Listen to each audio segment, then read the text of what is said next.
Sister Daisy. கர்த்தருடைய பரிசுத்தமுள்ள நாமத்துக்கு மகிமை உண்டாவதாக. உங்கள் அனைவர் முன்பாக கர்த்தாதி கர்த்தர் தேவாதி தேவன் சாட்சியாக நிற்க கர்த்தர் கொடுத்த கிருபைக்கு நன்றி செலுத்துகிறேன். நாங்கள் இங்கே நிற்கிறதுக்கு சற்றேனும் தகுதி உள்ள பாத்திரம் அல்ல. ஏன்னா இவ்வளோ கூட்ட பரிசுத்தவங்கள் மத்தியில் இது மாதிரி நான் வந்து நின்னதில் இது ஃபஸ்ட்டு டைம். இதை என் தகுதிப்படுத்தினவர் கர்த்தர் ஒருவரே. கிறிஸ்டி அக்காவுடைய சித்தி மக, கிறிஸ்டி அக்கா அம்மா பேர் லிடியா, அப்பா பேர் தாசன். அவங்க தங்க எங்கள் அம்மா பேர் ஹேனா. அவங்களுடைய மகத்தான் நான். கர்த்தருடைய பேர் தானே கிருபையினால் நான் செவிலியராக பணிபுரிந்து கொண்டிருக்கிறேன். 2007 வருடம் அக்கா மரண தருவாயிலிருந்து கர்த்தர் அக்காவை தூக்கி எடுத்து மீட்டெடுத்தார். ஏன்னா அந்த மெடிக்கல் லைனில் இருக்கிறதுனால 2007 வருடம் பிரிசிகா ஃபோன் பண்ணாங்க, அக்கா ரொம்ப சீரியஸாக இருக்காங்கன்னு சொல்லிட்டு. அப்போ அக்காவை பார்க்க வர கர்த்தர் எனக்கு கிருபை கொடுத்தார். அப்போ பார்க்கும் பொழுது நோஸ்லேருந்து ஒரே ப்ளீடிங், அவங்களுக்கு வாயிலிருந்து ப்ளீடிங். அப்புறம் பிரிசிகா கேட்குறாங்க, என்ன டேஸ்னே எனக்கு சொல்ல தெரியலக்கா, இது என்னன்னு என்னால் விளங்கிக்க முடியல அப்படின்னு சொன்னேன். ஆனால் போய் வீட்டில் போய் ஜெபித்தேன். கர்த்தருடைய பேர் தானே கிருபையினால் இந்த லாஸ்ட் ஸ்டேஜெல்லாம் ஐசியில் இருக்க வேண்டிய ஸ்டேஜ். கர்த்தருடைய பேர் தானே கிருபையினால் இரக்கம் பாராட்டி 11 வருடம் அன்பு தெய்வம் ஆயுஸ் நாட்டில் கூட்டி கொடுத்த நோக்கமே இன்னும் இங்கே அனைவருக்கும் முதலாவது தேவன் அவர்களுக்கு தொண்டு செய்யவும், இன்னும் இங்கே அனைவருக்கும் தொண்டு செய்யறதுக்கு கர்த்தர் அவங்களுக்கு அந்த ஆயுஸ் நாட்டில் கூட்டி கொடுத்தார்.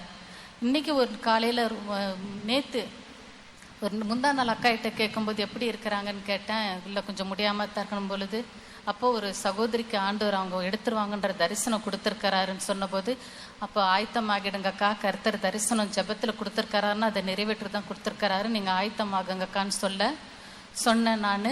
கர்த்தருக்கு ஸ்தோத்திரம்.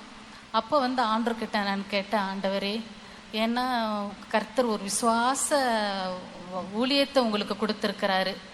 ஏன்னா ஒரு டக்குன்னு ஒரு உடம்பு சரியில்லைன்னா ஒரு மருந்து மாத்திரை எடுக்கணும்னு தான் நினைப்பேன். ஆனால் கர்த்தருடைய பரிசுத்த வார்த்தையே உங்களுக்கு மருந்தாக இருக்குது. அதனால தான் தேவன் இவ்வளோ அருமையான கூட்டத்தை இங்கே அமர வைத்திருக்கிறார். கர்த்தருடைய பரிசுத்த வார்த்தையும் பரிசுத்த ரத்தமும் பரிசுத்த அபிஷேகமும் அவருடைய பரிசுத்த நாமம் தான் இன்னைக்கு எல்லாருக்கும் முன்பாக அக்காவுக்கு ஜீவனை கொடுத்துருக்கிறாரு, உங்களுக்கு ஜீவனை கொடுத்துருக்கிறார். அப்படி அந்த லாஸ்ட் ஸ்டேஜில் ஐசியூல இருக்கிற ஸ்டேஜ் தான் அது. தேவன் கர்த்தருக்கு அது ஒன்றுமே கிடையாது. தேவன் அவ்வளோ இரக்கம் பாராட்டி ஜீவனை கொடுத்து 11 வருஷங்களை கூட்டி கொடுத்துருக்காரு. 58 வருஷம் தன்னுடைய ஊழிய பாதையில், 30 வருஷம் 20 வருஷம் தகப்பன் வீட்லேயும், 30 வருஷம் அதிகமான வருஷத்தை ஊழியத்தின் பாதையில் நிறைவேற்ற தேவன் சகாயம் செய்திருக்கிறார்.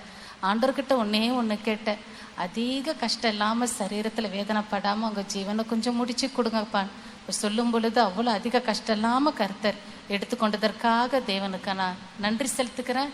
எப்போவுமே ஒரு ரிட்டையர்மெண்ட் ஸ்டேஜ் எல்லாருக்கும் தெரியும். தனியார் இடமா இருந்தாலும் சரி, கவர்மெண்ட்ல இருந்தாலும் சரி, 58 வயசுக்கு மேலே வேலை இல்லை.